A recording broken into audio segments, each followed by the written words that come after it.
اللہ کے نام سے شروع جو بڑا مہربان نہایت رحم فرمانے والا ہے۔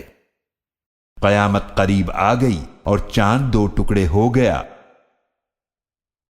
اور اگر وہ کافر کوئی نشانی دیکھتے ہیں تو منہ موڑ لیتے ہیں اور کہتے ہیں یہ تو ہمیشہ سے چلا آتا ہوا جادو ہے، اور انہوں نے حق کو جھٹلایا اور اپنی خواہشات کی پیروی کی، اور ہر کام کا وقت مقرر ہے، اور یقیناً ان کے پاس ایسی خبریں آ چکی ہیں جن میں عبرت ہے۔ یہ بیان کامل حکمت کی بات ہے، مگر ڈرانا ان کو کچھ فائدہ نہیں دیتا۔ تو آپ ان سے رخ پھیر لیجئے جس دن بلانے والا ایک سخت ناگوار چیز کی طرف بلائے گا، تو وہ اپنی آنکھیں جھکائے ہوئے قبروں سے ایسے نکلیں گے جیسے وہ بکھری ہوئی ٹڈیاں ہوں۔ وہ پکارنے والے کی طرف دوڑ کر جا رہے ہوں گے، کافر کہیں گے یہ بڑا سخت دن ہے۔ ان سے پہلے نوح علیہ السلام کی قوم نے بھی جھٹلایا، تو انہوں نے ہمارے بندے نوح علیہ السلام کو جھٹلایا اور کہا کہ مجنون ہے، اور انہیں دھمکیاں دی گئیں۔ تو انہوں نے اپنے رب سے دعا کی، بے شک میں مغلوب ہوں، پس تو ہی بدلہ لے۔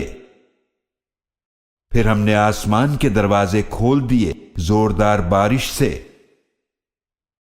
اور ہم نے زمین میں چشمے جاری کر دیے، تو پانی اس کام کے لیے جمع ہو گیا جو مقرر ہو چکا تھا، اور ہم نے انہیں سوار کر لیا تختوں اور کیلوں والی کشتی پر، وہ ہماری نگہبانی میں چلتی تھی۔ یہ سب اس رسول کا بدلہ لینے کے لیے تھا جس کا انکار کیا گیا تھا،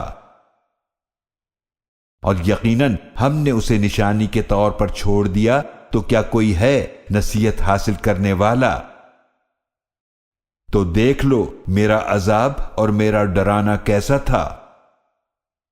اور یقیناً ہم نے قرآن کو نصیحت حاصل کرنے کے لیے آسان فرما دیا، تو کیا کوئی ہے نصیحت حاصل کرنے والا؟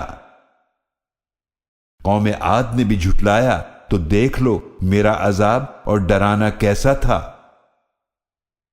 بے شک ہم نے ان پر بھیجی تیز آندھی والی ہوا ایک مسلسل نحوست کے دن میں، وہ لوگوں کو اکھاڑ پھینکتی تھی گویا کہ وہ اکھڑے ہوئے کھجور کے درخت کے تنے ہوں۔ تو دیکھ لو میرا عذاب اور ڈرانا کیسا تھا۔ اور یقیناً ہم نے قرآن کو نصیحت حاصل کرنے کے لیے آسان فرما دیا، تو کیا کوئی ہے نصیحت حاصل کرنے والا؟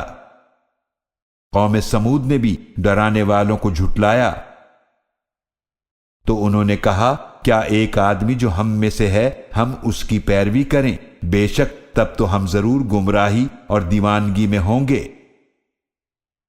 کیا ہم سب میں سے اسی پر نصیحت اتاری گئی ہے؟ نہیں، بلکہ وہ بڑا جھوٹا تکبر کرنے والا ہے۔ انہیں کل قیامت کے دن معلوم ہو جائے گا کہ کون بڑا جھوٹا تکبر کرنے والا ہے۔ بے شک ہم اونٹنی بھیجنے والے ہیں ان کی آزمائش کے لیے، تو اے صالح آپ ان کے انجام کا انتظار کریں اور صبر کریں،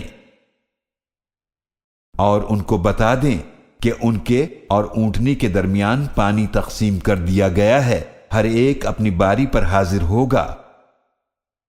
پھر انہوں نے اپنے ساتھی کو بلایا تو اس نے ہاتھ بڑھایا، پھر اس کی ٹانگیں کاٹ ڈالی۔ تو دیکھ لو میرا عذاب اور ڈرانا کیسا تھا۔ بے شک ہم نے ان پر ایک چیخ بھیجی تو وہ باڑ لگانے والے کے روندے ہوئے بھوسے کی طرح ہو گئے۔ اور یقیناً ہم نے قرآن کو نصیحت حاصل کرنے کے لیے آسان فرما دیا، تو کیا کوئی ہے نصیحت حاصل کرنے والا؟ لوط علیہ السلام کی قوم نے بھی ڈرانے والوں کو جھٹلایا، بے شک ہم نے ان پر پتھر برسانے والی آندھی بھیجی، سوائے لوط علیہ السلام کے گھر والوں کے ہم نے انہیں سحری کے وقت بچا لیا۔ یہ ہماری طرف سے ایک نعمت تھی، اسی طرح ہم اسے بدلہ دیتے ہیں جو شکر کرے۔ اور یقیناً لوط علیہ السلام نے انہیں ہماری پکڑ سے ڈرایا تھا، تو انہوں نے ڈرانے والوں سے جھگڑا کیا۔ اور یقیناً ان لوگوں نے لوط علیہ السلام سے ان کے مہمانوں کو برے ارادے سے لینا چاہا تو ہم نے ان کی آنکھیں مٹا دی، تو میرے عذاب اور میرے ڈرانے کا مزہ چکھو۔ اور یقیناً ان پر صبح سویرے ہی نہ ٹلنے والا عذاب آ گیا، تو میرے عذاب اور میرے ڈرانے کا مزہ چکھو۔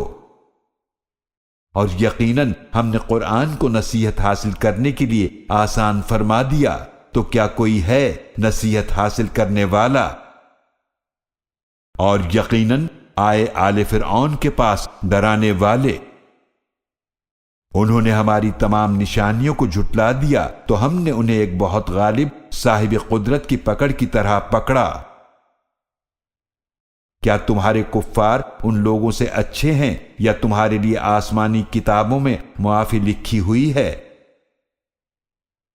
یا وہ کہتے ہیں ہم ایسی جماعت ہیں جو غالب رہے گی؟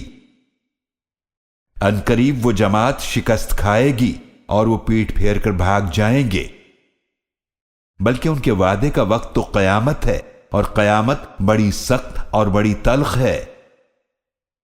بے شک مجرم گمراہی اور دیوانگی میں ہیں، جس دن وہ اپنے چہروں کے بل آگ میں گھسیٹے جائیں گے اور کہا جائے گا کہ آگ کے چھونے کا مزہ چکھو۔